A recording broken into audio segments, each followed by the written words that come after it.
Les plateformes s'attaquent à notre alimentation. Lors du confinement, elles ont mis les bouchées doubles pour mettre en relation des petits producteurs ou commerçants et des consommateurs confinés qui se sont rués sur le e-commerce.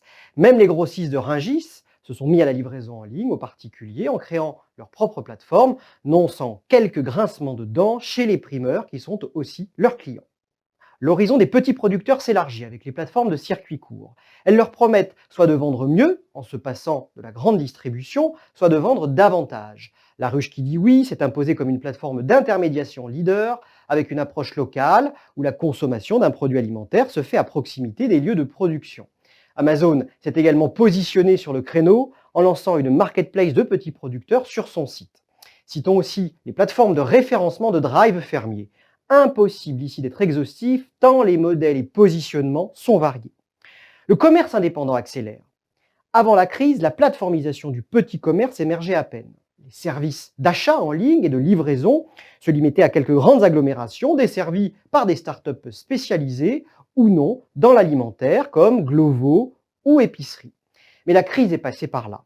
À Angers, les commerces du centre-ville ont lancé courant avril leur propre marketplace avec livraison en 72 heures. Le groupe La Poste, lui, a mis à disposition de 1200 commerçants répartis sur 160 communes sa plateforme Ma Ville, Mon Shopping. Quant à Uber Eats et Deliveroo, ils sont en embuscade. La grande distribution ose les alliances. Monoprix et Naturalia ont ouvert une boutique sur Amazon Prime Now pour une livraison express à Paris. Rakuten se rêve en partenaire des enseignes en les associant à sa marketplace et en déployant des dispositifs click and collect en magasin.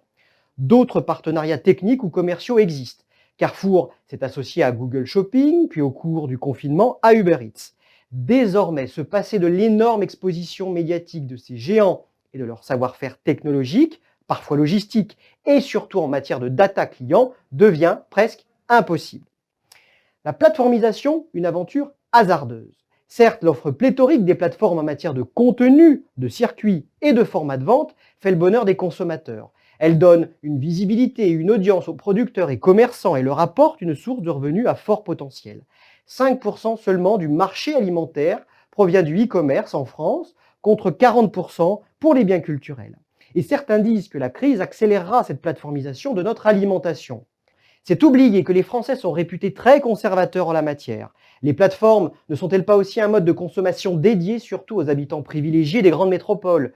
Que dire aussi des nuisances en ville autour de la livraison du dernier kilomètre, de l'empreinte environnementale des plateformes et parfois de leur exemplarité sur le plan fiscal? Et puis des situations de dépendance économique vont naître pour les petits producteurs et commerçants plateformisés. Les hôteliers qui travaillent avec les grandes plateformes de réservation en savent quelque chose.